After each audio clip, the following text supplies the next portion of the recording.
The sun shimmered over the mansion's crystal pool as guests in glittering gowns and tailored suits laughed, clinked glasses, and whispered about wealth and success. The air was filled with arrogance and shallow pride. Everything looked perfect, except for one quiet figure standing at the edge of the patio. Her name was Maria, the maid everyone ignored. Dressed in her crisp blue uniform and yellow gloves, she moved silently between the tables, serving champagne and hors d'oeuvres. Her hands were steady, but her heart was heavy. For weeks, the millionaire's wife, Veronica, had humiliated her, mocking her accent, her simple shoes, even her trembling hands. Maria endured it all because she needed the job. Her sick mother back home relied on her paycheck, and she couldn't afford to lose it. But the truth was, she had started to believe the cruel words they threw at her, believe she was less, believe she didn't belong. The millionaire himself, Mr. Grant, barely noticed her existence, and his son, young Ethan, only ever saw her through the lens of his privilege. But fate has a cruel way of turning the powerful into the helpless.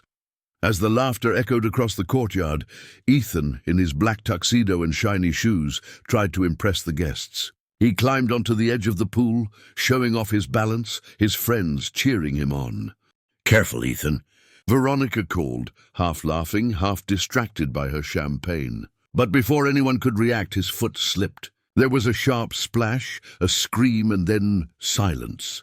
Ethan's small figure vanished under the surface. For a moment, everyone froze. The crowd gasped, but no one moved. The millionaire dropped his glass in shock. The guests panicked, but stayed rooted to the ground. No one wanted to ruin their clothes, their makeup, their dignity. Seconds ticked like thunder. Ethan's hand briefly surfaced, reaching for air, and then disappeared again. "Someone do something!" Veronica shrieked. But nobody did. And then, without a thought, Maria threw her tray aside and sprinted. She didn't care about her uniform, the expensive guests, or the mocking eyes that followed her every move. She dove into the pool with a splash that silenced the chaos. Her arms cut through the water like a lifeline. The world blurred into one thing, saving that boy. She reached him, struggling against his weight and panic, wrapping her arms under his shoulders and kicking upward with all her strength. "Hold on, Ethan! I've got you!" she gasped. With each stroke, her muscles burned, but she refused to give up.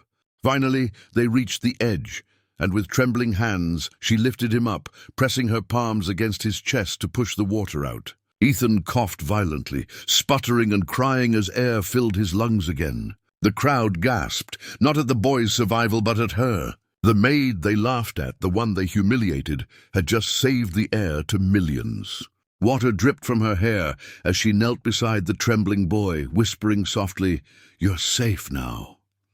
Behind her, silence fell. The same people who had mocked her stood in awe, their faces pale. Veronica's hands shook as she realized the truth. If not for Maria, her son would be gone forever. The millionaire's eyes filled with tears. In that moment, for the first time, they saw Maria not as a servant but as a hero. The following morning, the mansion was quiet. Too quiet. The guests had left, the laughter was gone, and so was the arrogance that once filled the halls. Maria sat in the servants' quarters, wringing out her damp uniform. She half expected to be scolded for disrupting the party or ruining the evening. She was even ready to be fired. After all, people like her were always disposable. But then a soft knock echoed on her door. She looked up to see Mr. Grant standing there in his crisp suit, but with eyes humbled and wet. "Maria," he said softly, "I owe you my son's life." Behind him stood Veronica, her perfect hair undone, her makeup streaked from crying. She stepped forward, her voice trembling.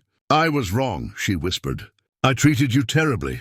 And yet you were the only one who acted when it mattered."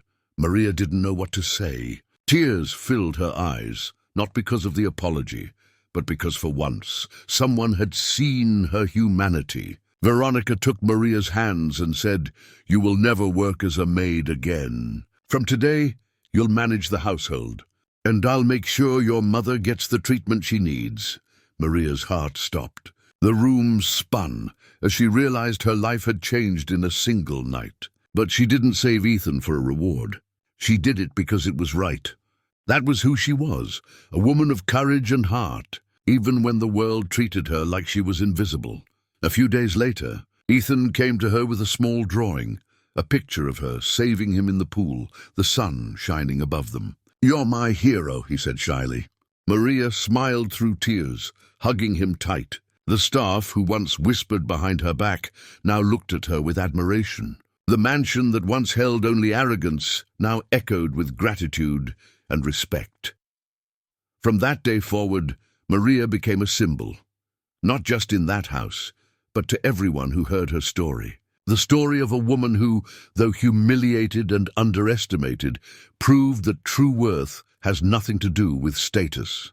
It's about courage, heart, and the willingness to do what's right, even when no one else dares to move. And to you, dear viewer, if this story touched your heart, don't forget to subscribe to our channel for more inspiring stories like this. Because heroes like Maria remind us kindness and courage can come from the most unexpected places. And sometimes one brave act can change everything forever.